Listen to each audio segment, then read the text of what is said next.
Di pa rin mananagumpay. Ang lahat ay magsabi ng palakpakan natin ang Panginoon. Tayo pong lahat ay makakaupo na.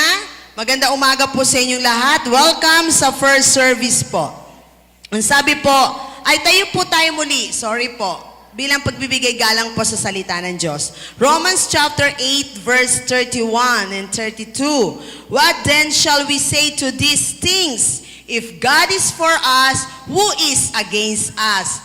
He who did not spare His own Son, how will He not also with Him freely give us all things? Napakaganda po.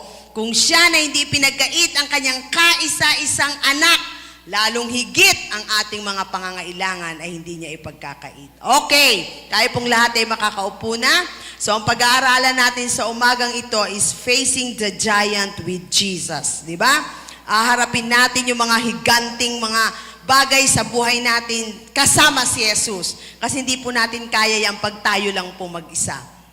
Okay, ano ba ibig sabihin ng giant? Okay, an imaginary or mythical being of human form but superhuman size. Okay, so napakalaki. Pag sinabing giant, wala pong giant na maliit.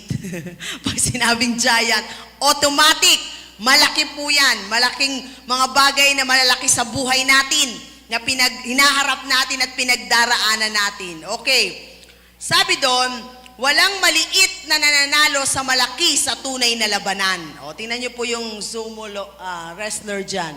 Nalalaban po sa batang maliit. Naalala ko po nung kami ay, may picture po ako niyan nung pumunta po kami sa Japan. Pumunta po ako sa Japan. Nagpa-picture ako dun sa ano niya, parang dun laging ginaganap yung labanan ng mga sumo wrestler. Eksakto nagpapapicture kami. Naglabasan. Matatawa ka talaga kasi hindi sila nahihiya nakalabas yung pet nila. Hindi sila nahihiya. Yung itsura talaga nila. Iikot. Hindi ko alam kung ba't sila lumabas. Iikot ata sila dun. Hindi sila nahihiya kung ano itsura nila. Makita mo talaga malalaki ang katawan nila. Hindi pwedeng maging sumo wrestler yung maliit ang katawan. Automatic, pag sumo wrestler ka, malaki ang katawan mo. So, in reality, walang maliit na nananalo sa malaki sa tunay na labanan. Kaya nga sa boxing, laging inaano yung timbang. Kailangan magkatapat ang timbang. Kailangan yung edad, hindi nagkakalalayo. Dapat yung height, di ba? So, lahat yan kailangan minamatch. Kasi hindi talaga pwedeng lumaban yung maliliit. Hindi pwedeng manalo sa malalaki sa tunay na labanan.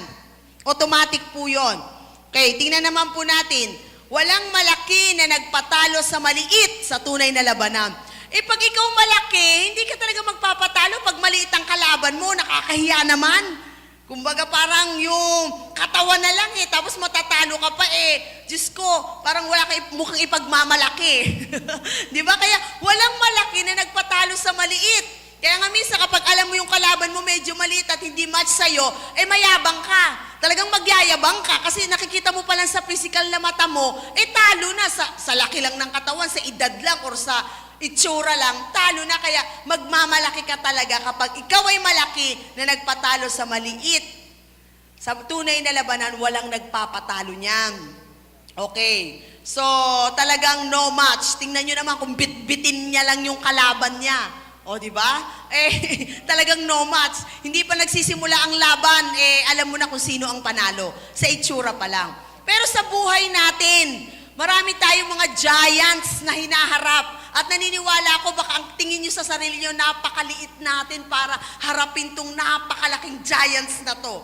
Di ba? O giant, o isang napakalaking problema sa buhay mo, na minsan parang titingnan mo, parang hindi na, makakalagpas pa ba ako dito?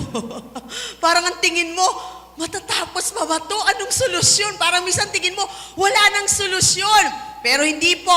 So sa umagang ito, haharapin po natin yung mga giants sa buhay natin kasama ang Panginoong Jesus. Amen. Kasi yun po yung magpapanalo sa atin with Jesus. Kasi kahit anong laki mo, kahit anong tapang mo, kahit anong yaman mo, kahit ano pang meron ka sa mundong ito, pag hinarap mo yan na wala si Jesus, no match ka sa demonyo. Ha? No match ka. Pero kahit anong liit mo, kahit walang-wala ka, kahit anong hina mo, kahit anong takot takot mo, pagkasama mo si Jesus, malaki ang laban mo.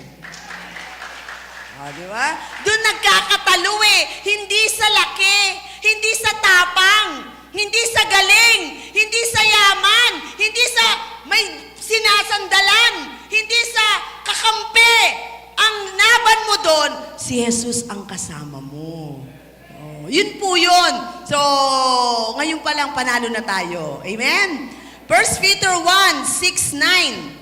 In this, you greatly rejoice, though now for a little while you may have had to suffer grief in all kinds of trials. Diba? All kinds, iba-iba. Diyos ko, lalo naman yung mga may edad dito, ilang trials na po na iba-iba ang pinagdaanan nyo. Kaya nga minsan sinasabi natin sa kabataan, papunta ka pa lang, pauwi na ako. Di ba? Bakit natin sinasabi yun? Kasi marami na tayong pinagdaanan na hindi pinagdaanan pa ng mga kabataan. Di ba? Pag sinabing all kinds, iba-iba po yan. Kaya wag po tayong magtataka, gaano kaya karami yan. These have come so that your faith of greater worth than gold, which perishes even though refined by fire.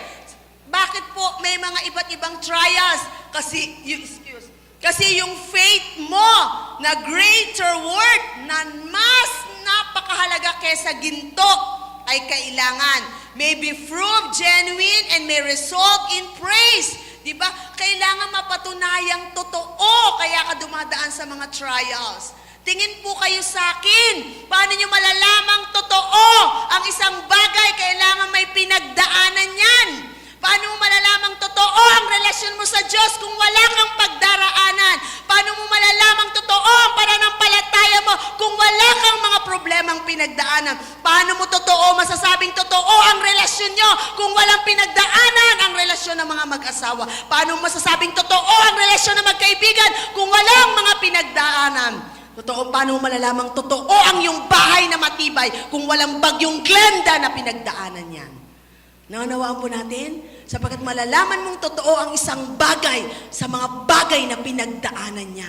Kung lilingon ka at nakikita mo yung mga pinagdaanan mo, smooth lang, napakadali lang, hindi mo masasabing totoo ang iyong pananampalataya. Pero pag lumilingon ka at nakita mo marami ka ng pinagdaanan, hindi mo maisip bakit mo nalagpasan, pero nakatayo ka pa rin dahil sa Panginoong Yesus, masasabi mo, ang pananampalataya mo yung totoo dahil si Jesus ang iyong pinananampalatayanan. Di ba? Dahil siya ang kasama mo. Amen. So, kailangan ma-prove. Bakit? Hindi pwede sa langit ang peke, ang pananampalataya. Hindi pwede sa langit ang peke, ang pananampalataya, ang relasyon sa Diyos. Hindi pwede yung relasyon sa Panginoon na parang alon. Sa dagat kailangan totoo, dahil sa langit lahat totoo. Amen. Kasi nandun yung the way, the truth, si Jesus. Nandun siya. Amen. So, kailangan ma-prove.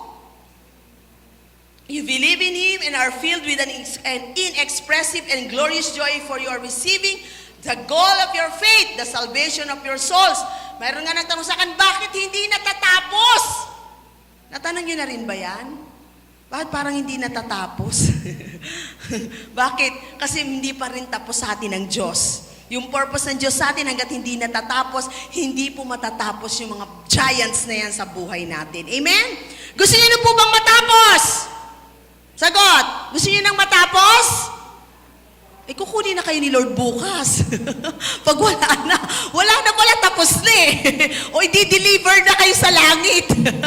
Pero kapag meron pang bagay na dapat gawin at dapat ayusin, hindi pa po tapos ang Diyos. 1 Samuel 17:23-24, as he was talking with them, Goliath, the Philistine champion from Gath. Ito lang naman kasi ang istorya sa Bible na humarap sa giant. Si David, di ba? Palasak na po yan. Pero naniniwala tayo sa salita ng Diyos, kahit pa ulit-ulit nating basahin, hindi po yan nawawala ng mensaheng gustong ibigay ng Diyos sa atin. Amen. O tingnan natin si David, ang humarap sa giant. Sabi na sa 1 Samuel 17:23-24, as he was talking with them, Goliath, the Philistine champion from Gath, stepped out from his lines and shouted his usual defiance. And David heard it. When the Israelites saw the man, they all ran from him in greater fear. Nung makita ng mga tao si Goliath na sumisigaw, "Hoy! Sinong gustong lumaban sa akin? Isa lang ang kailangan ko. Pag natalo niyo ako, magiging alipin niyo kami, mga Israelita," sabi niya. Yung makita ng mga Israelita, ang laki-laki ni Goliath, nagtakbuhan sila sa sobrang takot. Diba? Minsan tayo, nakikita pa lang natin, ano na ang agad natin, mag-resign kaya muna ako. Pag may nakita tayo medyo malaki, maglaylo muna kaya ako. Maghanap na kaya ako ng ibang trabaho. Ano muna, magbakasyon muna ako. Yan. Yung mga ano natin sa bahay natin, alis muna tayo sa bahay. Diba? Normal yun. Normal bilang tao na kapag nakakita ka ng giant na haharapin mo, normal, natatakbo ka o matatakot ka, normal yung tao ka eh. Naunawaan po natin. Si Jesus nga lang ang dahilan bakit kahit giant yung haharapin mo, nakatayo ka pa rin at matapang ka because of Jesus. Dahil kung wala si Jesus, wala na tayo dito. Tama?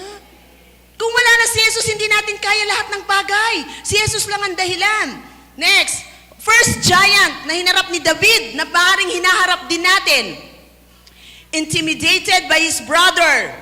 Diba? Yan, minsan, number 1 nating kalaban, close to your heart. Yung mga taong malapit sa puso mo, especially yourself, huwag ka nang lumayo. Ang una mong kalaban, sarili mo. Tama, naniniwala ba kayo doon? Naiinis naman ako sa sarili ko. Bakit ko kaya ginawa yun? Bakit kaya yun naging desisyon ko? Bakit kasi? Minsan, di ba? Meron ka, minsan naiinis ka sa sarili mo kasi meron ka mga, di ba? Minsan number 1 nating kalaban yung sarili natin. Close to your heart, most especially yourself. Intimidated. Ano ba ibig sabihin ng intimidated? Frightened or overawed. Someone, especially in order to make them do what one wants. Di ba? Ini-intimidate ka kasi gusto niya bumigay ka. At ang number 1, gustong-gustong bumigay tayo at bumagsak tayo, si Satanas. Wala namang iba eh. John 10:10, napunta siya rito para pumatay, pumuksa at magwasak. Di ba? Yun yung ano niya eh. Kaya gusto niya kapag hindi ka na umaten ng mga 3 linggo, tuwan-tuwa yan. Yes! Ay! Tuwan-tuwa yan kasi na-intimidate ka niya. Di ba? Kapag kaya si Satanas ayaw niya, kasi yung gusto niya, mapunta ka sa kanya. Agawan kasi yan, gagawa ang si Satanas. Lalo na ngayon, alam na niya na malapit na ang kanyang katapusan, di ba? Alam niya malapit na dumating si Lord. Kaya lahat ng paraan gagawin ng kaaway. Kaya hindi niyo ba napapansin? Hindi niyo napapansin? Bakit ang problema ng mundo hindi nauubos? Di ba katatapos lang ni Glenda? Katatapos lang ng iba? Ito naman sa politiko na lang natin, tumingin kayo eh. Mula sa presidente, hanggang sa pinakamababa, hanggang sa barangay nyo, parang hindi nawawala ng problema sa politika. Financial! Di ba? Mga pamilya, mga anak, mag-aasawa, di ba? Sakit at karamdaman. Nakikita niyo po? Parang ang dami, parang nilulukuban na ng ano yung, bakit ginagawa kasi ng kaaway ang lahat ng paraan para magalit ka sa Diyos? Kaya kanya binubugbog sa mga problema, kaya kanya binubugbog sa mga pressure para magalit ka sa Diyos, para magtanong ka sa Diyos, para umayaw ka sa Diyos, para lumayo ka sa Diyos. Dahil pag ikaw ay nawala sa kamay ng Diyos, nagtagumpay siya, nakuha ka niya. Amen? Pero salamat sa Panginoon, ini-intimidate man tayo ng kaaway, patuloy kang nandito dahil kay Jesus. Amen. Si Jesus ang dahilan. Pag-aaralan po natin yan. Pag kung kay Jesus yan, palakpak na yan. Hindi yan akin, ituloy niyo po sa Panginoon. So when Eliab, David's oldest brother, heard him speaking with the men, he burned with anger. Nung makita ni Eliab si David, nagalit siya. Talagang he burned with anger at him and asked, "Why have you come down here?" Bakit ka nandito? Kasi si David ang inutusan na magbantay ng sheep nila. Ngayon, inutusan siya maghatid ng pagkain. Yung mga kapatid niyang nandun sa labanan. Nasa labanan pero nagtatago. Nasa labanan pero takot na takot kay Goliath. So si David naman, siguro curious, hindi natin alam yung purpose ni Lord, naghatid lang ng pagkain. Ako nagpunta na doon, ako ansioso na. Nakita ngayon siya ni Eliab. Galit na galit. And with whom did you leave this few sheep in the desert? Kanino mo iniwan ang ating mga tupa? I know, sabi nung kapatid niya, I know how conceited you are and how wicked your heart is. You came down only to watch the battle. Alam ko ang gali mo. Alam ko kung sino ka. Dahil magkapatid sila eh. Di ba? Pumunta ka lang dito para manood ng laban. So inintimidate si David ng kanyang kapatid, di ba? So, minsan, yung mga taong minsan inaasahan nating magpapalangkas sa atin, yun minsan ang nakakaranas tayo ng panghihina. Hindi ako nakapasa dun sa ano. Yan sinasabi ko sa iyo kasi pinipilit mo yung sarili mo, hindi mo naman kaya. Minsan, di ba?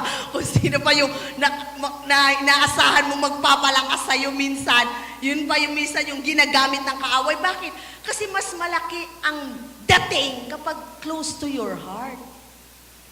Halimbawa, namatay yung kapitbahay, yung anak ng kapitbahay mo. Anong dating sa'yo? Malungkot ka lang. Diba? Nakikiramay ka lang. Pero kapag ang namatay, anak mo, anong dating? Sagot naman kayo. Mas masakit! Bakit? Close to your heart. Tama? So yun ang ginagawa ng kaaway.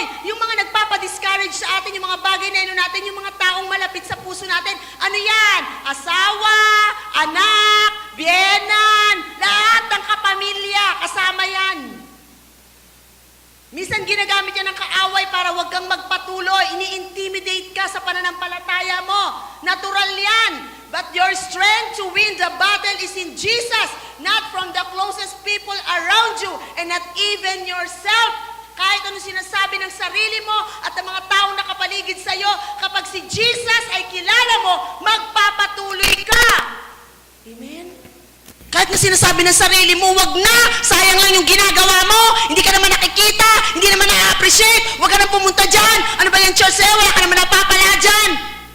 Maski sarili mo ang bumubulong yan, pero naniniwala ko, pag si Jesus ang tagapagligtas mo, pag si Jesus ang dahilan kung bakit ka naglilingkod sa Diyos, lahat ng sayang sa paningin ng tao, hindi sayang sa paningin ng Diyos.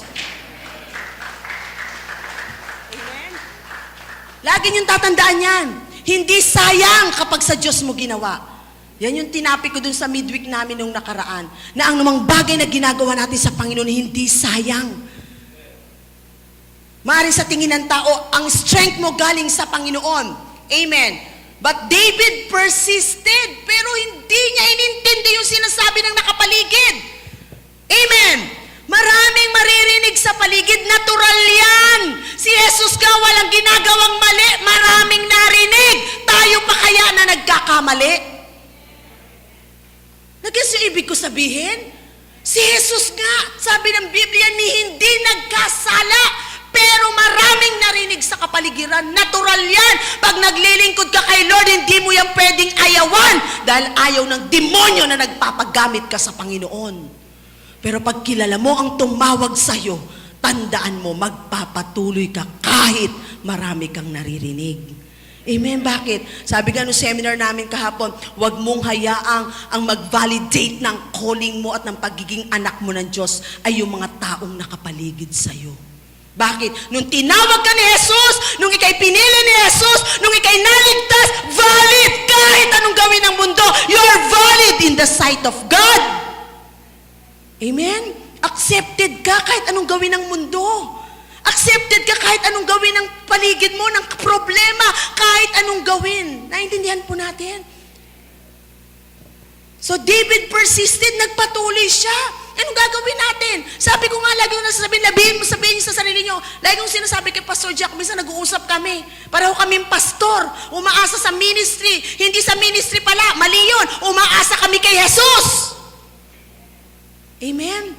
Pero lagi kong sinasabi sa kanya, ano Tart, magja-Japan na ba ako? Minsan nagbubulungan kami, lalo na may college ka na ngayon, aba, ano Tart, magtatrabaho na ba ako? Hindi, mamamatay tayo pag nawala tayo sa ministry. Yun ang lagi mong tatandaan. Bakit?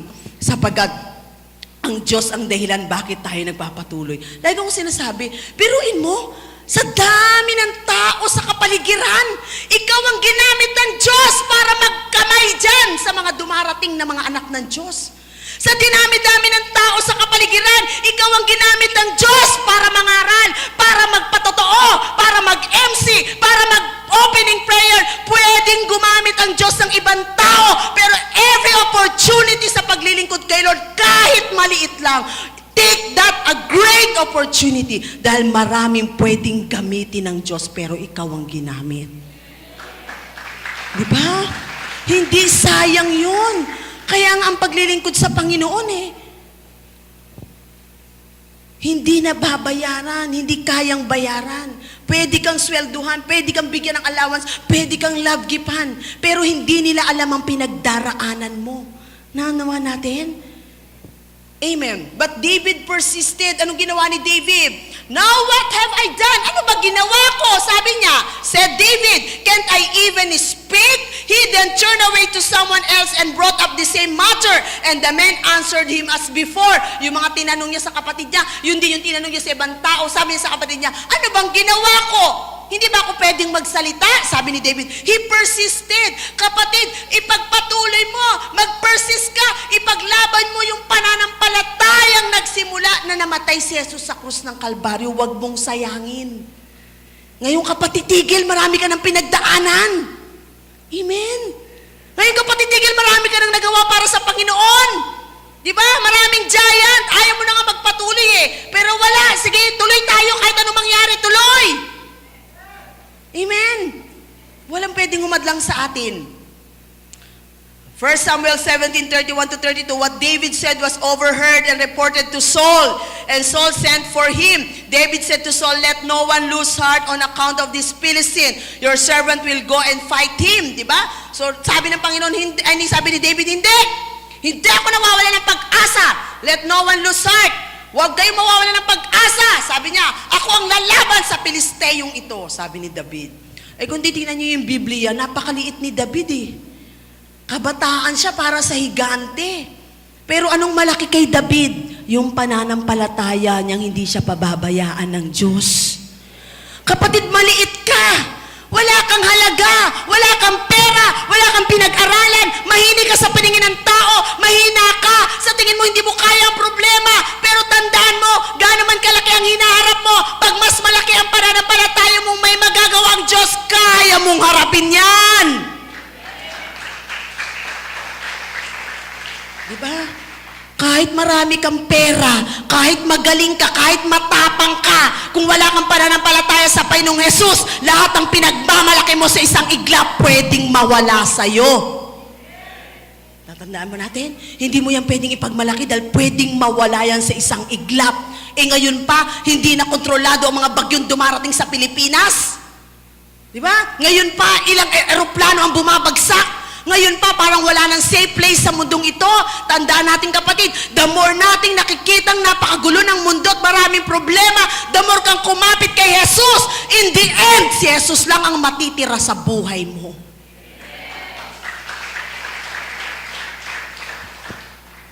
Kaya kahit anong mangyari, huwag aalis sa Panginoon. Amen? Huwag nating tingnan, bakit yan? Tulad ngayon, I'm not against them, ha? Diba, laki-laki nung nakita nating ng iglesia, di ba? Marami ako narinig sa jeep, no? Talagang ang yaman nila, ang laki ng nila, talagang hindi tayo pwedeng i-deceive. Hindi masusukat ang tunay na pananampalataya sa kayamanan ng mundong ito. Tandaan nyo yan.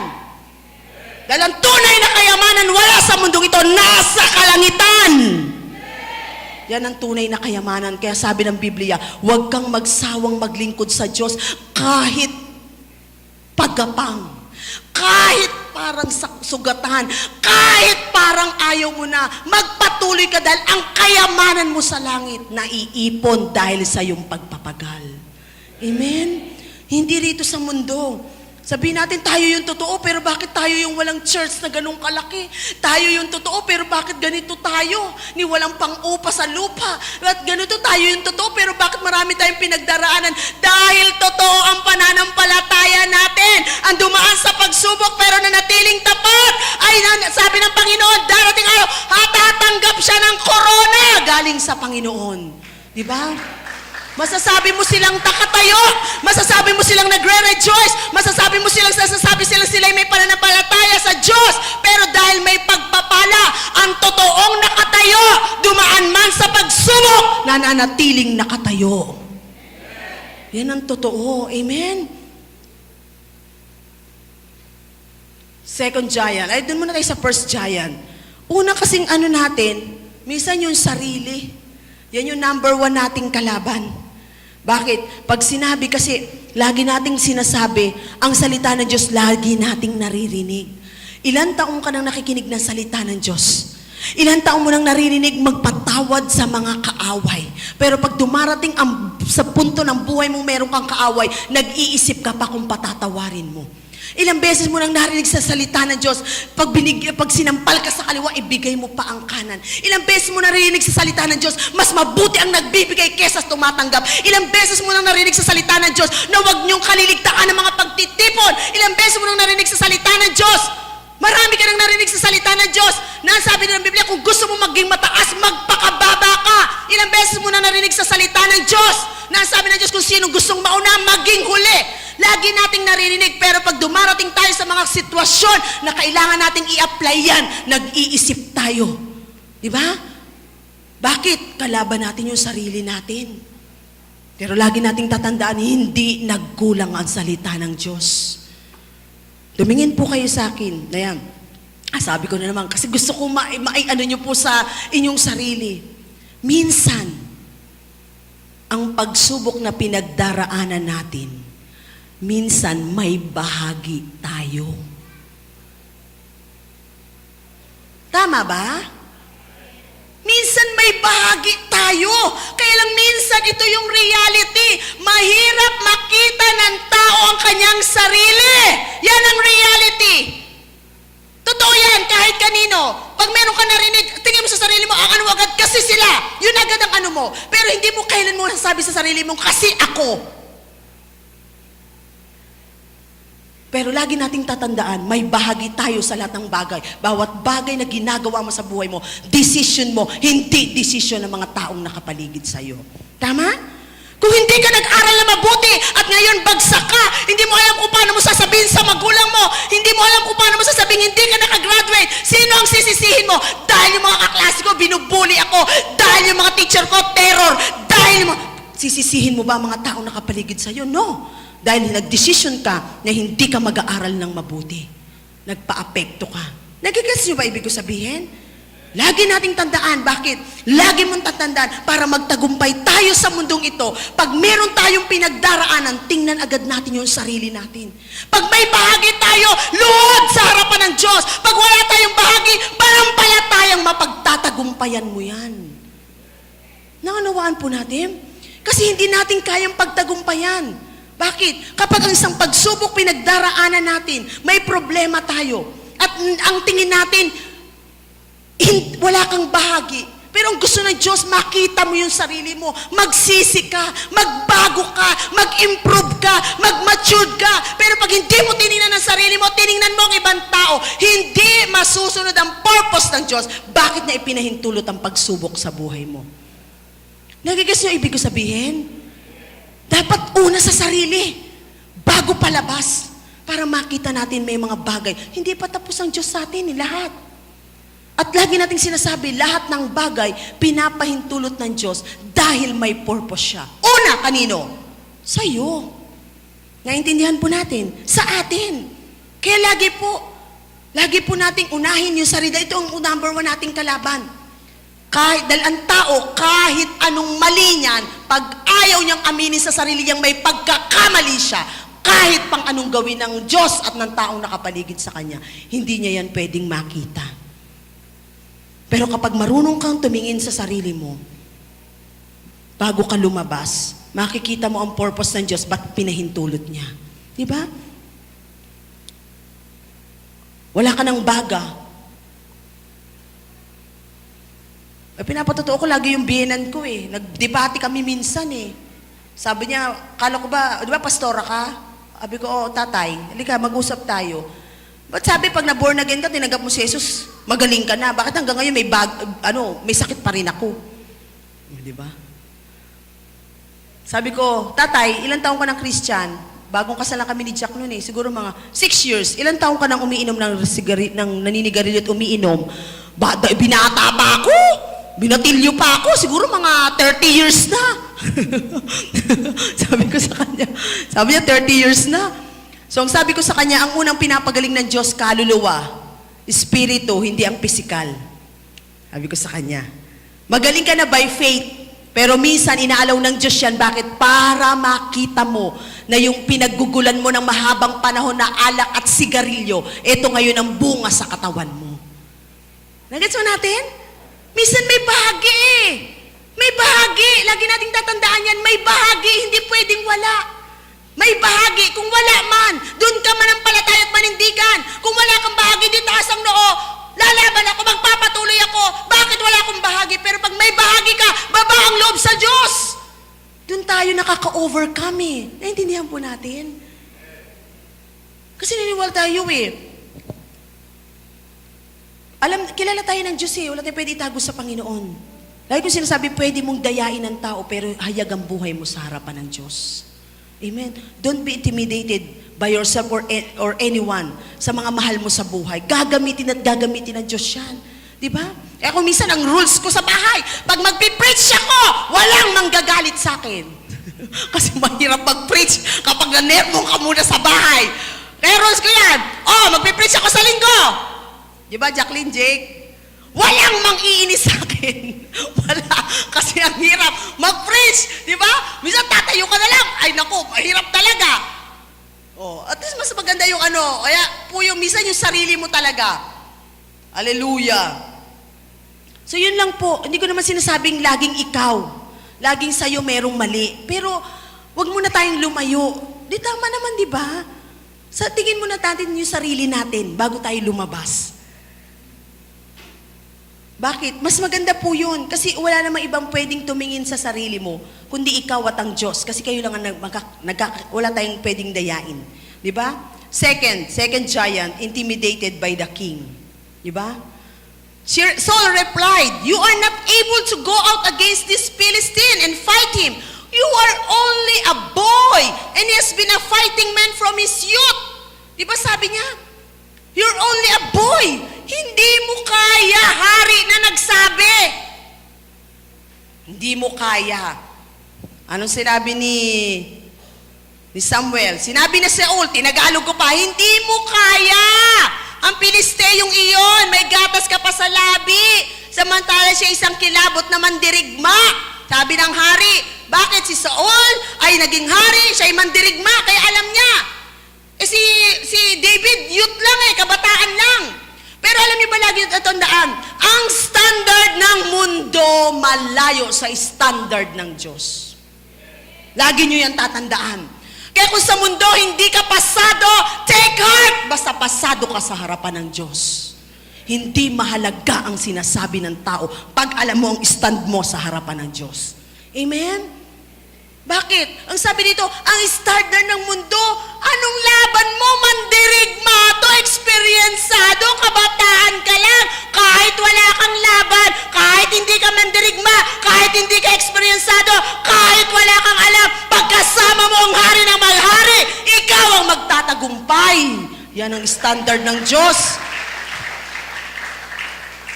Sa lupa, pagalingan. Pero sa Diyos, pababaan ng loob.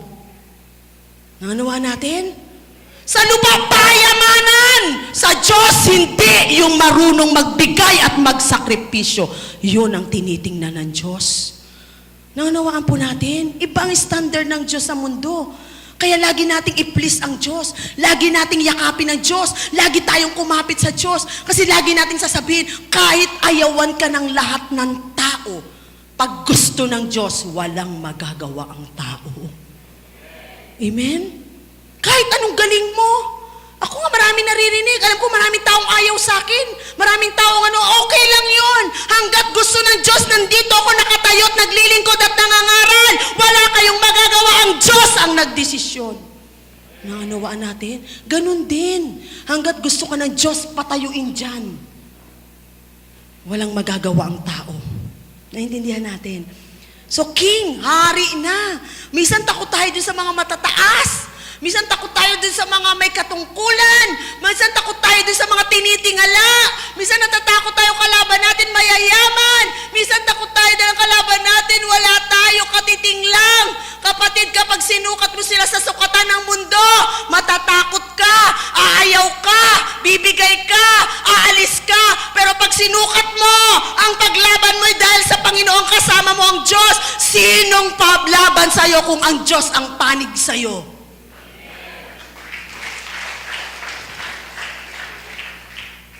Sino?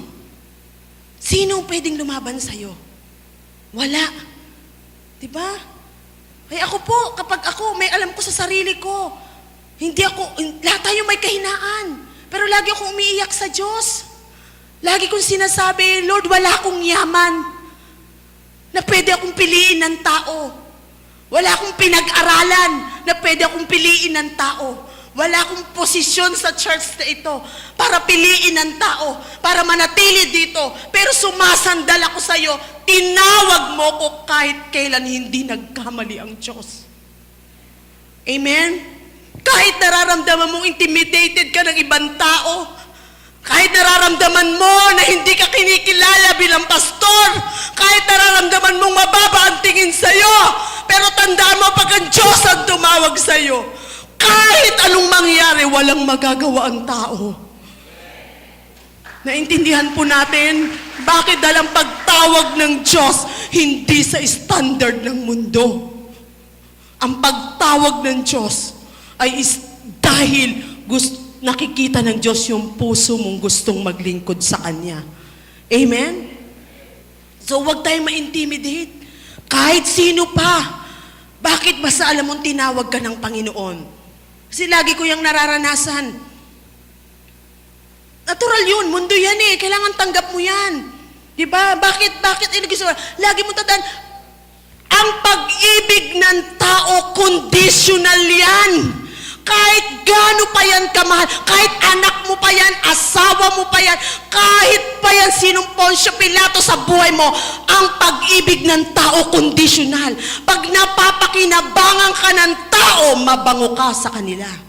Tama?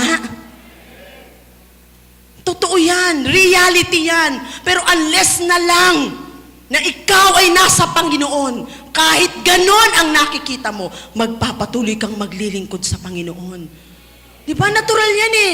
Bakit kahit saan ka tumingin? Pero sad to say, dapat sa iglesia hindi ganon. Kahit saan ka tumingin, pag sikat, kapag may posisyon, kapag kilala, pag mayaman, lahat yan, trato niyan parang reyna.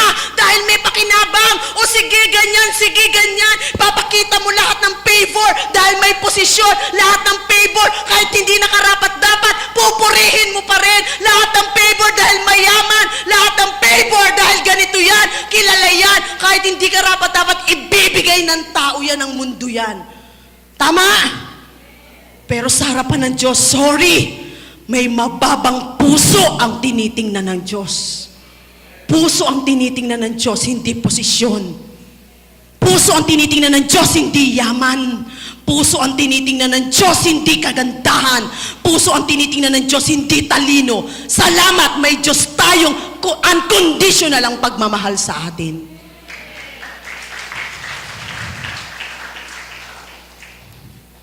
Thank you kay Lord. Bakit? Kasi hindi lahat tayo ganun eh. Thank you kay Lord. Bakit? Diba? Hindi ka papasa sa mundong ito. Kaya nga lahat ng tao nagpapakahirap, magkaposisyon sa daigdig. Kahit na magulo ang politika, nagpapakahirap tumakbo sa politika. Kahit na mahirap na ang katawan, nagpapakapagod magpayaman. Bakit? Kasi alam ng tao, accepted siya sa mundo pag mayaman ka. Dahil alam natin, accepted ka sa mundo pag may posisyon ka. Dahil alam natin, accepted ka ng mundo kapag may pinag-aralan ka. Dahil alam natin, accepted ka ng mundo kapag kilala ka't sikat ka. Yun yung alam natin. Pero kapatid, kung hindi ka man ganyan, face the giant. Harapin mo sila.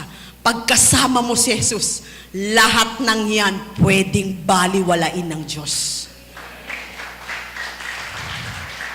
Tingnan niyo sa Biblia, sinong mga dinakila ng Diyos? Yung pulubing nagbigay, dinakila niya bang mayayaman? Yung pulubi, dahil nakita ng Diyos ang puso niya. Sino dinakila ng Diyos? Yung mga pariseyo? Yung mga may posisyon? Sino dinakila niya? Yung babaeng prostitute, pero binasag ang kanyang pabango para mahugasan ng paa ni Jesus. Puso ang tiningnan ng Diyos. Kapatid, pagdating mo sa langit, kahit wala ka sa mundong ito, pag ang puso mo laging mababa sa harapan ng Diyos, dadakilain ka ng Diyos pagdating mo sa langit. Ipagmamalaki ka ng Diyos. Amen? Amen? Kung mukha kang kawawa, kung nararamdaman mo kawawa ka sa mundong ito, no! Pag si Jesus ang kasama mo, hindi ka kawawa! Amen? Hindi ka kawawa. Mukha lang kawawa sa tingin ng tao, pero tingala mo ang ulo mo. Hanggat si Jesus kasama mo, hindi ka kawawa. Hindi ka pababayaan ng Panginoon. But David remembered the faithfulness. Anong oras na po ba? Faithfulness of God. Naalala niya ni David, nung sinasabi ng hari, hindi ka pwede. Hindi ka naman mandirigma eh. Wala ka nga experience, kabataan ka lang eh. Pero sabi ni David, but David said to Saul, your servant has been keeping his father's sheep. When a lion or a bear came and carried up a sheep from the flock, I went after it, struck it, and rescued the sheep from its mouth. When it turned on me, I seized it by its hair, struck it and killed it. Your servant has killed both the lion and the bear. This uncircumcised Philistine will be like one of them, because he has defiled the armies of the living God. Diba? Dinugtong pa ni David, tinagalog ko, ang Diyos na nagligtas sa akin sa kuko ng mga leon, ng mga oso, ang siya ring magliligtas sa akin sa Pilisteyong iyon. Kaya sinabi na Saul, kung gayon, labanan mo siya at patnubayan ka nawa ni Yahweh. Biglang nanampalataya si Saul. Sabi niya, pag may mga leon na pumupunta sa sheep, pinapatay ko. Pag may mga oso, ang lalaki niyan. Leon, kalabanin mo? Oso, kalabanin mo? Pero sabi ni David, iniligtas ako ng Diyos sa mga yon. Kaya kong harapin ang higanting yan. Tumingin kayo sa akin. May mga experience tayo na minsan tinatanong natin sa sarili natin, ba't natin pinagdaraanan? Pero lagi nating tatandaan, lahat ng pinagdaraanan mo, preparation ni Lord John for more, for greater works. Amen? Sabi, kung sa patag, nadadapa ka, paano na sa lubak? Naintindihan niyo po ibig ko sabihin? Kaya kung may pinagdaraanan tayo, tingnan natin, mas greater ang ipapagawa sa atin ng Panginoon. Okay.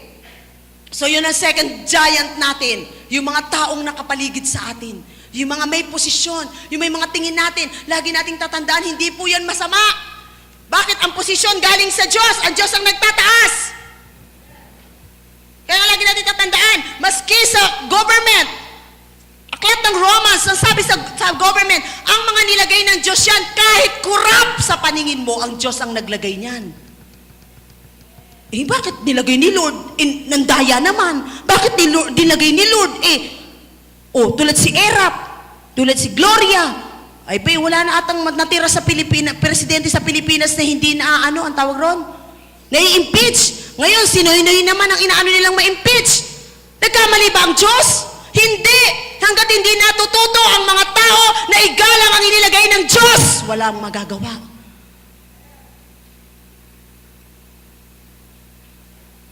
Naalala ko, nasa Baguio kami. Nung nasa Baguio kami, ang tindi ng pinagdaanan namin doon. Against all odds. Sa lahat ng elder namin doon, yung namumuno, mga leaders namin, against all odds sa amin. Tapos, ang natira lang sa amin doon, siguro ang karaniwan ang nagpatanggol sa amin doon, ginamit ni Lord para kami, si Joseph Gaulik. Bagamat bagong member lang siya nung time na yon. Pero against, iyak kami kay Lord. Ang hirap pala nun. Iyak kami sa Diyos. Ito lang ang tanong namin sa Diyos. Bakit kami nilagay mo dito kung ganito rin lang pala ang magiging response ng tao? Nagkamali ba ang Diyos? Pwede nga lang takasan eh. Pero alam niyo po ba, nakikita ko lang doon sa mga may tawag. Pag may tawag ka at hindi ka nag-response, tigok ka. Hindi ako nagbibiro. Marami na akong kilala na may tawag sa Diyos. Sabi ni Lord, kung hindi ka rin lang kita magagamit sa purpose ko, kunin na lang kita.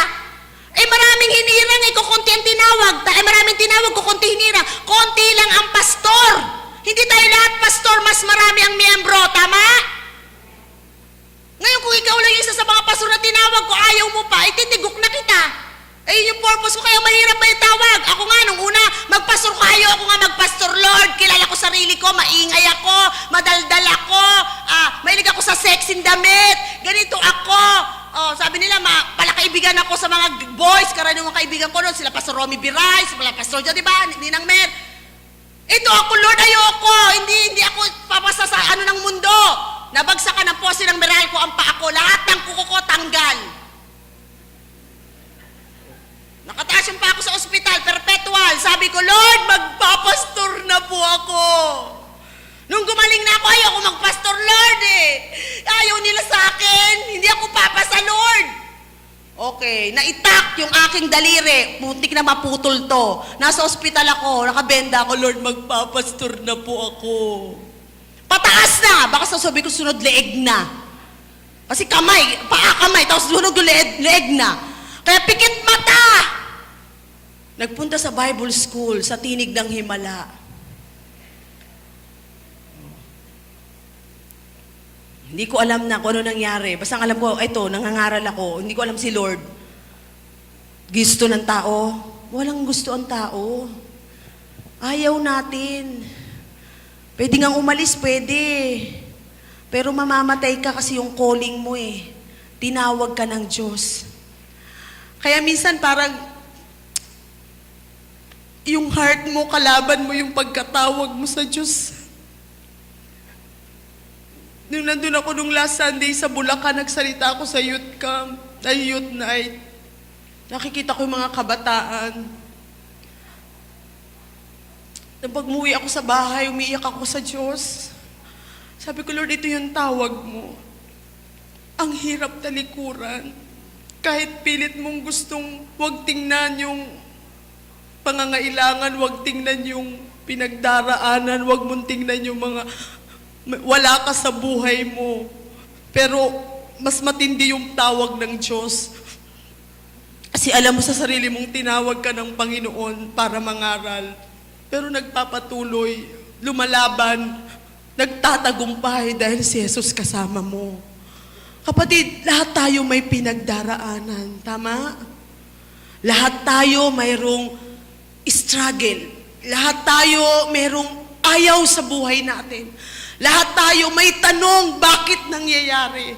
Lahat tayo may tanong, bakit pinapahintulot ng Diyos? Lahat tayo may tanong, naglilingkod naman tayo sa Panginoon.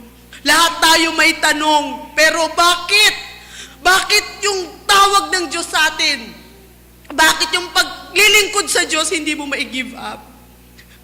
Kasi ang Diyos ang nagpapalakas sa iyo. Lagi niya sinasabi, hindi sayang ang ginagawa mo para sa akin. Kapatid, ito po ang sasabihin ko sa inyo. Kahit anong mangyari, kahit anong marinig mo, kahit anong sabihin ng tao, kahit ano pang kita nila sa iyo, lahat ng ginagawa mo sa Diyos, hindi sayang. Huwag kang titigil. Bakit hindi tayo habang panahong nasa mundong ito? Isang araw, ipakikita ng Diyos ang pagkakaiba ng naglilingkod sa Kanya at hindi naglilingkod. Makikita po yan ng mundo. Isang araw, yung mga iyak mo, yung pagpapagal mo, yung pagtitiis mo, yung ayaw mo na pero kailangan maglingkod, yung naiinis ka na sa mga kasama mo pero kailangan maglingkod, yung naiinis ka na, ayaw mo na mga kasama mo, pero gusto mo pa rin maglingkod dahil alam mo maaapektuhan ang gawain ng Panginoon. Kapatid, isang araw, pagharap natin sa Panginoon, sasabihin niya, lahat ng pagpapagal mo, hindi na sayang, mahal na anak ko. Hindi sayang yan, i-acknowledge tayo ni Jesus balang araw. Amen? Hindi po yan sayang. Third giant, intimidated by Goliath. His enemy, the true problem. Ayan na. Okay. He looked David over and saw that he was only a boy, ruddy and handsome, and he despised him. Ano yan? Ikaw? Parang gano'n ang sabi ni Goliath. Sabi niya, he said to David, am I a dog? Ako ba'y aso? That you come at me with these sticks? At ang dala-dala mo lang ay Actually, ang dalakalan niya, stick yun eh. Yung, anong tawag ron? Tirador. And the Philistine cursed David by his gods. Come here, he said, and I'll give you flesh to the birds of the air and the beasts of the field. Sabi niya, ano ko, aso? Yan lang ang dala-dala mo? Halika dito, papakain kita sa mga ibon. Sabi niya dun kay David. Kita niya kasi, physical eyes, flesh to flesh. Pag flesh ka lumaban, talo ka. Amen. Pag sa flesh ka lumaban, talo ka. Iluhod mo, ipanalangin mo. Panalo ka kahit sa tingin niya mahina ka. Amen. Sumagot si David, ang dala mo'y tabak, sibat at balaraw, ngunit lalabanan kita sa ngalan ni Yahweh, ang makapangyarihan ng Diyos ng Israel na iyong hinahamak. Ibibigay ka niya sa akin ngayon. Pupugutin ko ang ulo mo at ipapakain kita sa mga ibon at sa mga hayop. Pati ang iyong mga kasamahan sa gayon, malalaman ng daigdig na ang Diyos ng Israel ay buhay. Ang ganda ng faith ni, okay? Ang ganda ng faith ni David. Sabi niya, pag natalo kita, ibibigay ka ng Lord sa akin. At pag natalo kita, pupugutan ko ulo mo. Hindi niya sinabing pag natalo kita. Sabi niya, ibibigay ka niya sa akin. Kung baka tapos talaga, parang kinlaim niya na, pupugutin ko ang ulo mo. Pero hindi pa siya nakakalapit kay Goliath. Di ba? Sabi niya, pupugutin ko ang ulo mo. Ibibigay ka ng Diyos sa akin para mapatunan. Positive agad siya. Accepted, agad eh. At makikita ng lahat na narito na makapagliligtas si Yahweh kahit walang tabak at sibat. Siya ay makapangyarihan na ipalulupig niya kayo sa amin. Ayan, yung tunay na problema. Iba-iba yan. Diba? Pero lagi nating i-claim. Sabi nung text, kung si Jesus hindi niya pinagkait sa atin, how much more pa yung ibang problema natin? Anong pinakamahalaga sa langit? Sa Ama, bugtong na anak, kaisa-isa, hindi na ipagkait. Sa atin, ano yung pinakamahalagang bagay sa atin na naibigay natin sa Diyos? Di ba ang hirap? Ito na lang, Lord, ibibigay ko pa. Lord, undi na lang ang buhay ko, maglilingkod pa ako sa'yo. Lord, tinitira na nga nila ako, wala na akong reputasyon, ito pa, maglilingkod pa rin ba? Lahat ng unti na lang, yun na lang. Ang Diyos, sabi niya, kaisa-isang anak ko, hindi ko pinagkait sa inyo. Si Jesus yun. At ang sabi niya rito, makapagliligtas. Nagpatuloy ng paglapit si Goliath, patakbo siyang sinalubong ni David habang dumudukot ng bato sa kanyang supot. Tinirador niya si Goliath, tinamaan ito sa noo, bumao ng bato at si Goliath padapang bumagsak. Natalo ba ng batang maliit, ng batang mahina, ng batang walang alam, ng batang sa tingin nila, paano ka mananalo dyan? Pero si David lumaban kay Goliath. Anong dala-dala niya? Pananampalataya sa puso niyang kasama niya si Jesus at siya'y magtatagumpay. Kapatid, pag humaharap ka sa Goliath, sa giant, sa problema, huwag mong tingnan ang taong tutulong sa'yo. Huwag mong tingnan paano ka makakalagpas dito. Huwag mong tingnan paano gagawin natin. Huwag mong tingnan ang laki-laki. Huwag mong tingnan ako, hindi ko to kaya. Ang tingnan mo lang, pumikit ka at sabihin mo, kasama ko ang Diyos. Sinong laban sa akin? Dahil sabi ng Biblia, pagkasama mo ang Diyos, maski ang kaaway mo, magiging kaibigan mo. Di ba? Thank you kay Lord. Bakit? Dito na po ako magtatapos, tapos na po yan. Nagpapasalamat kami kay Lord. Una sa lahat, siyempre, sa Panginoon. May mga tao siyang ginagamit. Thank you kami kay Lord dahil po, binigay niya sa amin ang Mother Earth. Na alam namin ang Diyos ang nagbigay sa amin. Dahil kung tao ang magdidesisyon, hindi ibibigay sa amin ng tao. Pero salamat ang Diyos ang nagtitiwala sa atin. Amen? Bakit? Overwhelmed po kami. Bagamat hindi ganun karami. Overwhelmed po kami sa pagmamahal nila, sa support nila. Napakasarap maglingkod kay Lord. Bagamat alam namin hindi kami perpekto bilang pastor nila. May kahinaan kami, may kakulangan kami, pero overwhelmed kami sa pag-ibig nila sa amin. Ang sarap maglingkod kay Lord. Pero paano kung dumating yung time? Ngayon mahal na mahal nila kami. Dumating yung time, makita nila yung aming mga kahinaan at kakulangan. Mahal pa rin kanila kami. Pero sasabihin namin kay Lord, hanggat gusto ni Lord, nandun kami. Mananatili kami doon. Pero kahit mahal na mahal nila kami, pag ayaw na ni Lord kami doon at dinala kami ni Lord sa London. Hallelujah. Wala pa rin tayong magagawa. Amen? Ito lang yan eh. Pag nasa isang lugar ka, nasa isang grupo ka, pag mahal ka ng mga tao, pero gusto ni Lord, ikalisin ka sa lugar na yon, wala kang magagawa. Pag nasa isang grupo ka, nasa isang pamilya ka, nasa isang iglesia ka, pag ikaw'y nandoon, kahit hindi ka mahal ng mga taong nakapaligid sa'yo, pag gusto ni Lord manatili ka doon, wala ka silang magagawa at wala ka ding magagawa. Dahil sa buhay natin, Diyos ang nagdidesisyon. Amen? Laging ganun po. Di ba? Kaya hindi po kami, lagi namin sinasabi, Lord, pag nangangaral ako doon mag-Wednesday, nandito tayo dahil sa Panginoon. Di ba lagi ko sinasabi doon? Pag kami nagbi-midweek, naglilingkod tayo dahil kay Lord. Dahil ayoko lagay sa puso namin na kaya na kami nananatili sa Mother Earth, kaya kami nananatili naglilingkod doon dahil mahal nila kami, sinusuportahan nila kami. Paano kung dumating yung time? Mawala. Mananatili ka pa rin ba? Kapatid, pag may pagpapala, sa Diyos pa rin ang tingin. At pag may pagpapalo, sa Diyos pa rin ang tingin. Naintindihan po natin, dahil lahat ng bagay dahil sa Panginoon. Amen? Hallelujah. Salamat sa Panginoon. Sa mga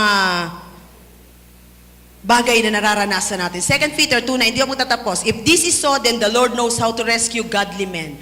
Alam ng Diyos kung paano kanya ililigtas from trials and to hold the unrighteous for the day of judgment while continuing their punishment. 1 Peter 1:6-7, in this you greatly rejoice, though now for a little while you may have had to suffer grief in all kinds of trials. O di ba? Mayroong mga pagsubok, talagang meron yan. Sinong walang pagsubok? Sinong walang problema? Paramihan tayo. Sabi nila, parang walang problema sila, yung mayayaman. Ano ka? Mas marami silang utang.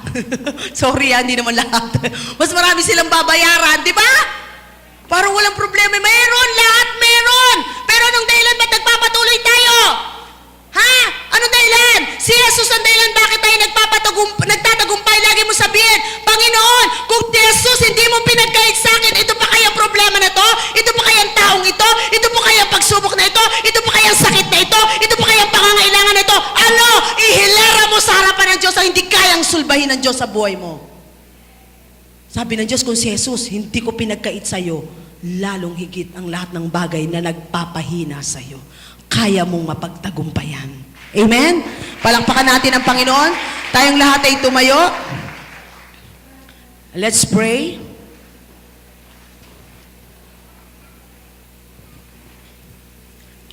Magpasalamat tayo sa Panginoon.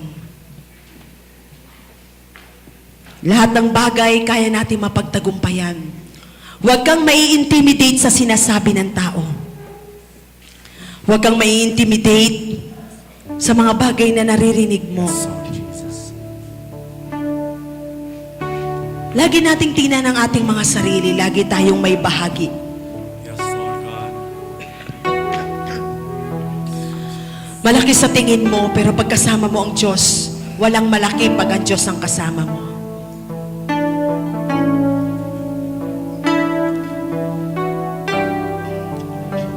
Kayo po ang lumapit sa Panginoon. Mas iba pag kayo ang nanalangin. I want you to come forward. Sige po. I want you to come forward. Kung may pananampalataya kang kayang tugunin ng Diyos ang kailangan mo sa umagang ito.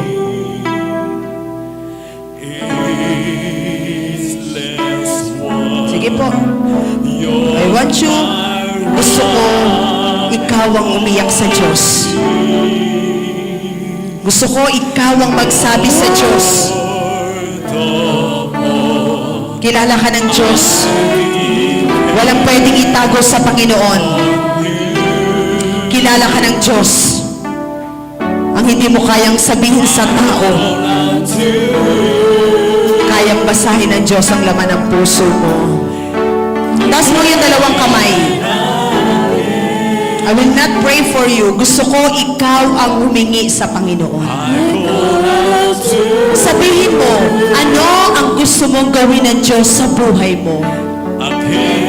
Sige, sabihin mo, ano ang gusto mong gawin ng Diyos sa buhay mo? Sabihin mo sa Panginoon,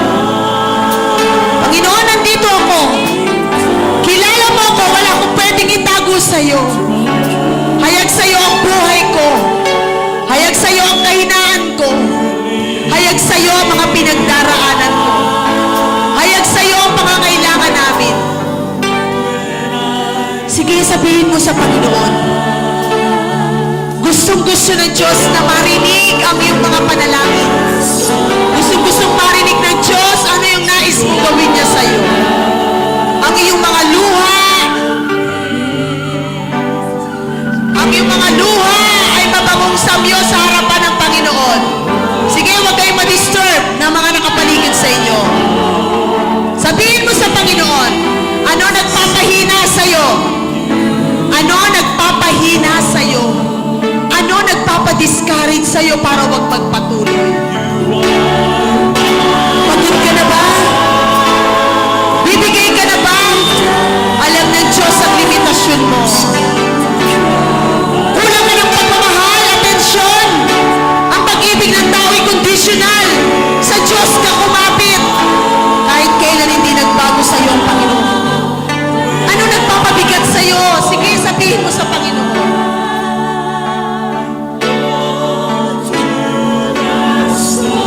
Thank you, Jesus.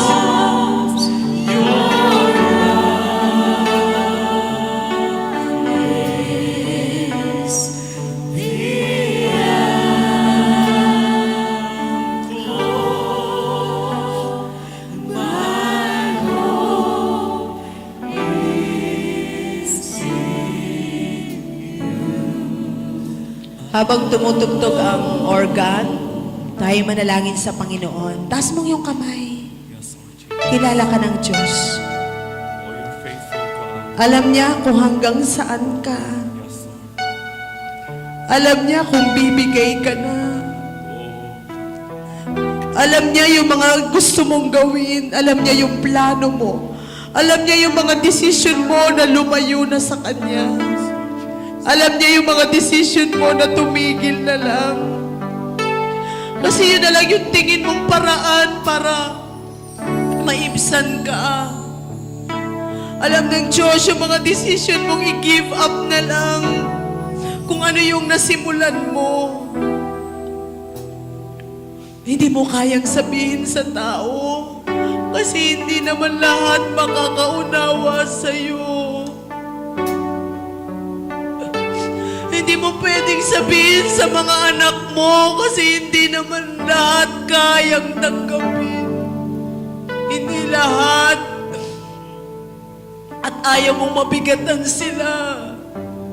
Maring hindi mo rin masabi sa asawa mo. Dahil maring hindi ka niya maiintindihan sa pananampalataya mo. Kapatid, may limitasyon ang mga taong nakapaligid sa atin. Pero mahal na mahal ka ng Diyos. Alam niya yung mga pinagdaraanan mo. Huwag kang susuko. Kasama mo ang Diyos kahit anong mangyari. Iiwanan ka ng lahat ng tao. Hindi ka iiwanan ni Jesus. Kapatid, sumandal ka sa Diyos, huwag sa posisyon mo. Sumandal ka sa Diyos, huwag sa galing mo. Sumandal ka sa Diyos, huwag sa yaman mo. Sumandal ka sa Diyos, huwag sa impluwensya mo. Sumandal ka sa Diyos dahil ang Diyos lang ang mananatiling totoo sa iyo. Lahat ng tao pwede kang masaktan. At ikaw din pwede kang makasakit. Maaring nasaktan ka pero tingnan mo din ang iyong sarili, nakasakit ka din. Maaring may mali sila pero tingnan mo yung sarili, nagkakamali ka din. Lord, nandito po kami nagpapakababa sa iyong harapan. Wala kami pwedeng ipagmalaki kundi yung pagkatawag mo sa amin. Rejected man kami ng mundo. Hindi man kami tanggap ng mundo, Panginoon, salamat. Lagi kaming okay sa harapan mo. Dalangin po namin lahat na nagpapahina sa amin. Lahat na nagpapadiscourage sa amin. Lahat ng naririnig namin. Lahat ng pinagdaraanan namin. Huwag maging dahilan para lumayo kami sa iyo. Lord, ikaw ang dahilan ba't kami nabubuhay. Kahit may pangangailangan, ikaw ang dahilan bakit kami nabubuhay. Ikaw ang dahilan ba't kami nakakapaglingkod. Ikaw ang nagtiwala sa amin, hindi ang tao, Panginoon. Salamat sa pagtitiwala mo sa amin. Ikaw ang dahilan ba't kami nakakapagpatuloy. Nakikita ng tao, nakangiti kami. Nakikita ng tao, nakatayo kami. Pero alam mo ang tunay naming kalagayan sa iyong harapan. Humingi kami ng kalakasan sa umagang ito upang mapagtagumpayan namin lahat ng higanting dumaraan sa aming mga buhay. Lord, ikaw ang dahilan, nananampalataya kami, kaya namin itong mapagtagumpayan. Nagpapakababa po kami, kahabagan mo ang aming iglesia. Kahabagan mo ang aming iglesia, Panginoon. Kahabagan mo ang aming iglesia, Panginoon. Bigyan mo kami ng pagkakaisa para sa iyong gawain. Bigyan mo kami ng pagkakaisa para sa iyong gawain, Panginoon. Iisa kaming katawan at ikaw ang ulo.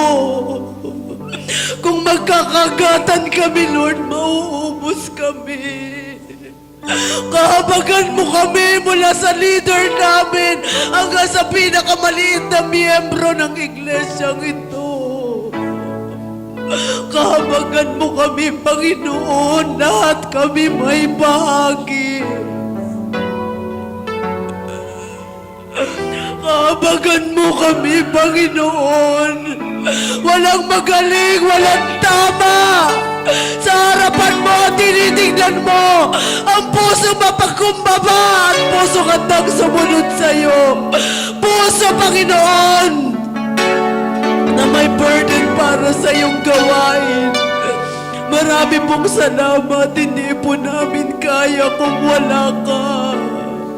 Kahabagan mo ang bawat isa sa amin, Panginoon. Salamat po sa iyong mga salita.